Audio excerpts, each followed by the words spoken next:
Es un instinto natural de muchas especies proteger a sus crías, y a veces no se trata solo de sus propios bebés, sino de cualquier cría que se les parezca. Independientemente de tus sentimientos personales sobre la etapa más temprana del ser humano, es un hecho científico que los bebés humanos están diseñados para enfatizar su propia y adorable indefensión, para asegurarse de que otros humanos mayores cuiden de ellos. El llanto de un bebé es un sonido intrínsecamente angustioso, y cuando lo oímos, una parte profunda y primitiva de nosotros siente el impulso de consolar y cuidar al niño hasta que el sonido cese.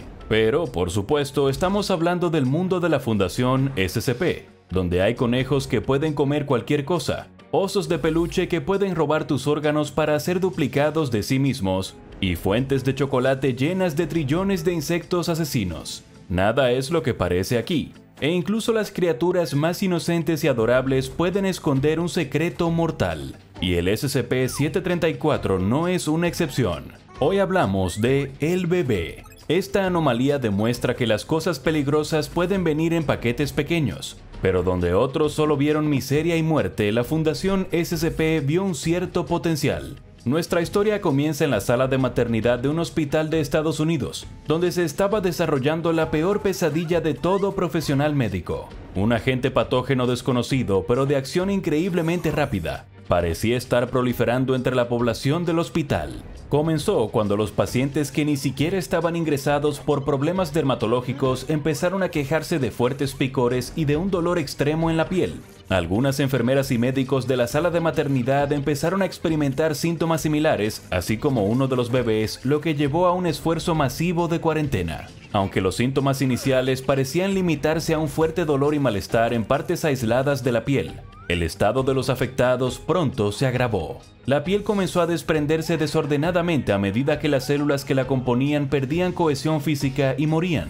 Era una especie de podredumbre extraña y anómala que parecía actuar hacia el interior, destruyendo primero la integridad de la capa exterior de la piel y provocando después una mayor desintegración en partes más profundas del cuerpo. Una vez que la piel se desprendía, el patógeno dirigía su atención a lo que había debajo. Contra todo pronóstico, la enfermedad afectaba a los órganos, el tejido muscular, el sistema vascular e incluso los huesos. Nada se salvaba. El cuerpo de las víctimas se descomponía por completo y moría en pocas horas. Cuando el agente patógeno terminó de devastar a sus víctimas, lo que quedaba ya ni siquiera parecía humano. No solo los pacientes, sino también los médicos y las enfermeras que habían estado caminando por las salas unas horas antes. Ahora eran poco más que montones de tejido humano sentados en lo que antes habían sido sus camas de hospital.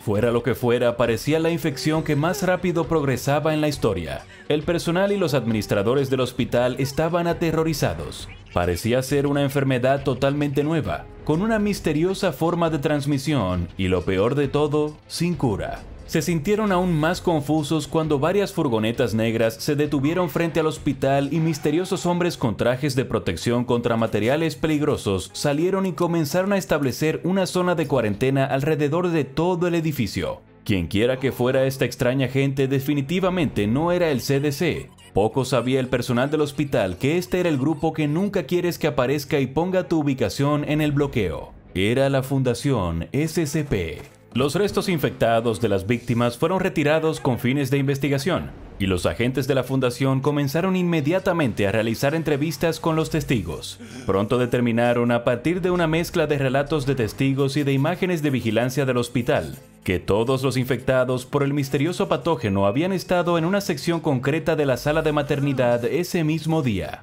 Y cuando los agentes investigaron esta zona, encontraron otro detalle extraño. Un bebé no tenía registrada a su madre en el hospital. Más tarde, la fundación se enteraría de que esto se debía probablemente a que la madre del bebé fue la primera víctima de la mortal enfermedad. Después de eliminar todas las demás opciones posibles, parecía que el único elemento anómalo que podía haber causado todo esto era el misterioso bebé. Aunque el hecho de que la madre sobreviviera llevando al bebé a término era un misterio en sí mismo.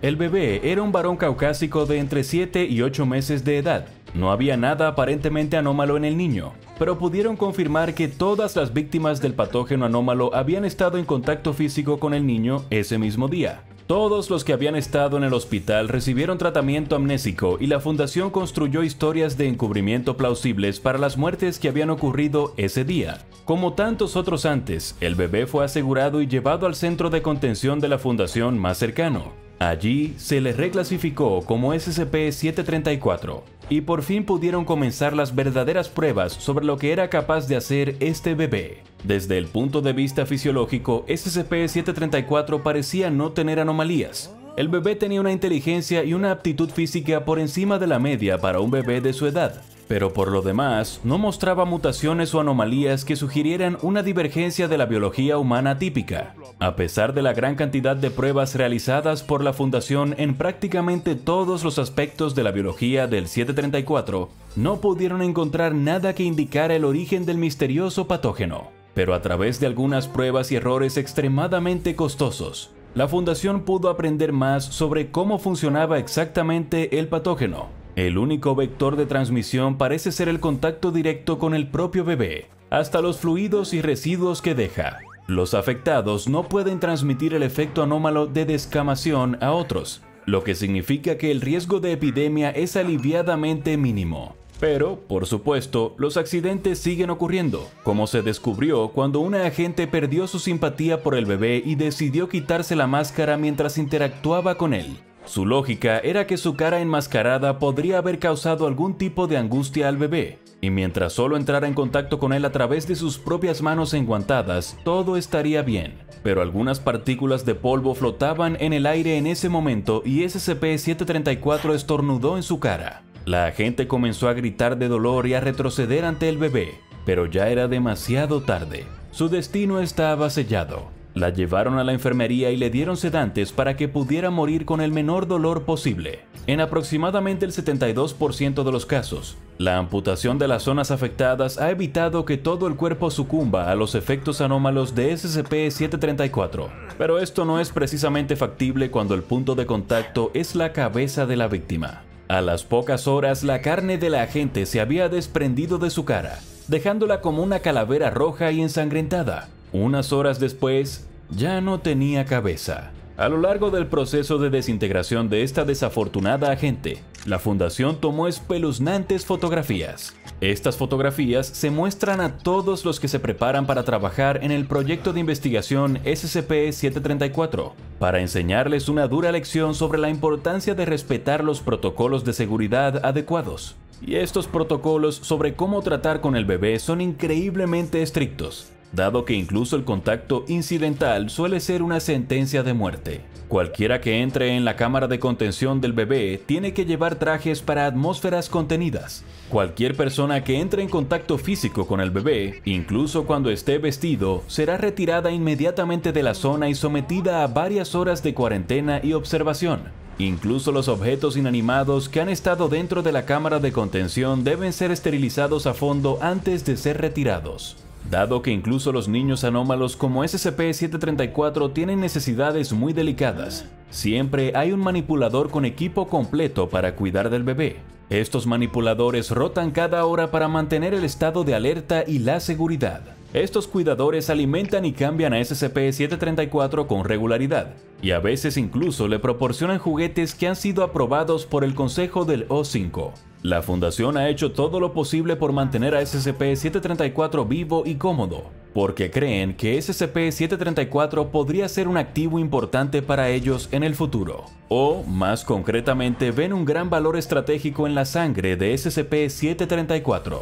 Como ya se ha mencionado, el contacto con cualquier materia del SCP-734 desencadena sus mortales efectos anómalos, incluidos los fluidos corporales como la sangre. Pero, a diferencia de muchos patógenos tóxicos, en este caso no hay riesgo de que la infección se descontrole, ya que los infectados no se convierten en vectores de transmisión. Por ello, la sangre de SCP-734 puede actuar como una poderosa arma, tanto para acabar con las anomalías consideradas inviables por el Consejo O5, como para asesinar a personas peligrosas que pertenecen a grupos rivales. El contacto con la sangre destruiría por completo el cuerpo del objetivo, sin otros efectos anómalos y sin pruebas de quién ha realizado exactamente el golpe. A SCP-734 se le ha colocado un catéter arterial para que la Fundación pueda recoger grandes cantidades de sangre del bebé anómalo cada semana, para su almacenamiento e investigación. Pero la Fundación no solo ve potencial en la sangre. El propio SCP-734 ha obtenido una puntuación increíble en el índice de lealtad de Eislinger, la prueba que la Fundación utiliza para juzgar la lealtad de los posibles solicitantes a la causa de la Fundación. A medida que SCP-734 madura, si estas puntuaciones se mantienen, es probable que sea entrenado para convertirse en un agente de campo de la Fundación en el futuro. Un agente capaz de matar a alguien con un toque sería, por supuesto, un activo para ciertas misiones encubiertas que la Fundación probablemente preferiría mantener fuera de los libros. Por supuesto, el reclutamiento por parte de la Fundación SCP de ciertas anomalías cumplidoras para que realicen misiones para ellos no es algo inédito. El más infame de ellos es SCP-076, también conocido como Abel, un espadachín sobrenatural que resucita eternamente y quizá uno de los mejores guerreros que han existido. La Fundación tomó nota de ello y canalizó su eterna sed de batalla para trabajar con su propio destacamento móvil. Podía ayudar en las misiones descargando su sed de sangre en grupos de interés enemigos y anomalías peligrosas. Sin embargo, esto acabó funcionando demasiado bien y condujo al desastre. Abel era tan bueno en su trabajo que agotó todas sus misiones asignadas a una velocidad asombrosa. Al no tener nada más que hacer, Abel se puso nervioso, lo que le llevó a volcar sus deseos asesinos en sus compañeros de equipo y luego en la Fundación en su conjunto. Fue una masacre total antes de que sus colegas pudieran finalmente matarlo y devolverlo a la contención. El fracaso de esta iniciativa dio mala fama a la idea misma de dejar que los anómalos trabajen para la Fundación sobre el terreno. Pero desde entonces las cosas han cambiado, especialmente con la creación del DM-Alpha 9, también conocido como Última Esperanza, un nuevo destacamento móvil formado íntegramente por individuos anómalos y sus controladores. Se trata de anomalías algo más estables como el homólogo de Abel, SCP-073, también conocido como Caín. A Caín no se le puede dañar, ya que cualquier daño que sufra simplemente se refleja en su atacante, y su amplia gama de conocimientos lo convierte en un activo de inteligencia increíblemente útil. Otro de los varios miembros de la Última Esperanza es Iris, también conocida como SCP-105. Al igual que Caín, Iris no solo tiene poderes anómalos que la hacen inmensamente valiosa para las misiones sobre el terreno, sino que también es obediente y capaz de atender a la razón, a diferencia de Caín.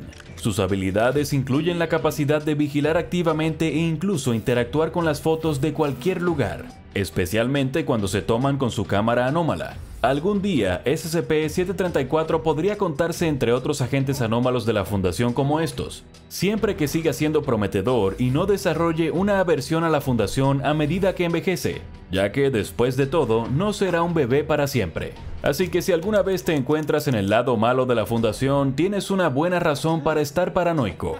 No tendrás ni idea de que un día el hombre que va a matarte se acercará y te dará la mano con una sonrisa. No será hasta más tarde cuando sientas ese extraño cosquilleo en la palma de la mano y sientas que la piel empieza a desprenderse, que te darás cuenta de que has sido un muerto andante durante horas. Ahora vea SCP-823 Carnaval de los Horrores y SCP-096 ¿Ver una foto del chico tímido en el espacio? Preguntas y teorías sobre el chico tímido. Para ver más SCP de la serie clásica de SCP explicado.